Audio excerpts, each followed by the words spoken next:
So here's our second example where they took our cubic polynomial and solved it and sketched it. And now, because this is an inequality, we have to write what the solution area is. Now, this inequality says less than or equal to 0. So a less than or equal to means that we want all of the places on the x-axis where the graph falls below 0 on the y-coordinate.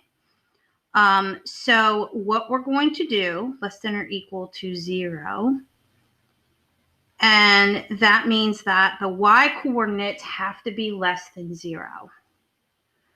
Where is y less than 0?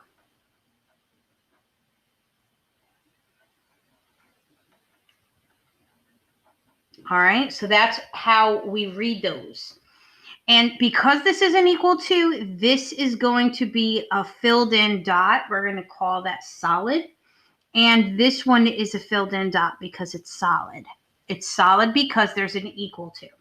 And when you have a less than or equal to or a greater than or equal to, you are going to use braces to represent that section. Those are square brackets. They're called, or no, square brackets. Those are the ones that you're going to use to indicate your solution area when you have an equal to sign. They look like this.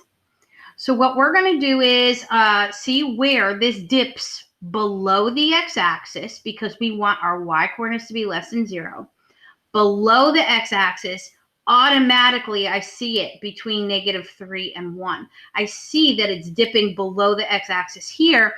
So this is my solution area. My solution area is an x interval where y is going to dip lower than 0. We've got another interval right here. Do you see where y goes to -infinity? So all of the values from here and to the left for x's will produce where y is going to be less than 0. So essentially we have this whole section plus the -3. The -3 is a solid dot plus everything from -3 to 1. And that means that we can write it one of two ways. In a continuous section, because the 3 is filled in, we can start with -infinity. Now, we remember a -infinity or positive infinity have to have a parenthesis, okay? And that can go all the way to 1. So you would have a comma, you'd have a 1, and then you'd have a square bracket because that means that this point is included because of the equal sign. So that could be an answer. Another option is to split them into two sections.